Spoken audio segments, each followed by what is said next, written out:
Hi అండి అందరికీ good morning. Most beautiful Gadwal పట్టు శారీస్ అయితే మన కలెక్షన్‌లో కూడా వచ్చేసాయి. షార్ట్ వీడియో అయితే అప్‌లోడ్ చేశానండి. కానీ లైవ్‌లో అయితే చూపించలేదు శారీస్ ఓకేనా. ఈరోజు లైవ్ ఈవినింగ్ అయితే ఉంటదండి 8:30కి. లైవ్‌లో అయితే గద్వాల్ పట్టు శారీస్ అయితే చూపిస్తాను ఓకేనా.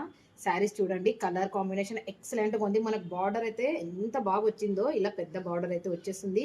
అండ్ బ్యూటిఫుల్‌గా ఉన్నాయండి శారీస్. ఎవరు లైవ్ మిస్ కాకండి ఓకేనా. అందరు లైవ్‌లోకి కంపల్సరీగా వచ్చేస్తాయండి. బాయ్ మరి. హాయ్ అండి అందరికీ good morning. Most beautiful Gadwal పట్టు శారీస్ అయితే మన కలెక్షన్‌లో కూడా వచ్చేసాయి. షార్ట్ వీడియో అయితే అప్‌లోడ్ చేశానండి. కానీ లైవ్‌లో అయితే చూపించలేదు శారీస్ ఓకేనా. ఈరోజు లైవ్ ఈవినింగ్ అయితే ఉంటదండి 8:30కి. లైవ్‌లో అయితే గద్వాల్ పట్టు శారీస్ అయితే చూపిస్తాను ఓకేనా. శారీస్ చూడండి కలర్ కాంబినేషన్ ఎక్సలెంట్‌గా ఉంది. మనకు బార్డర్ అయితే ఎంత బాగొచ్చిందో ఇలా పెద్ద బార్డర్ అయితే వచ్చేసింది. అండ్ బ్యూటిఫుల్‌గా ఉన్నాయండి శారీస్. ఎవరు లైవ్ మిస్ కాకండి ఓకేనా. అందరు లైవ్‌లోకి కంపల్సరీగా వచ్చేస్తాయండి. బాయ్ మరి.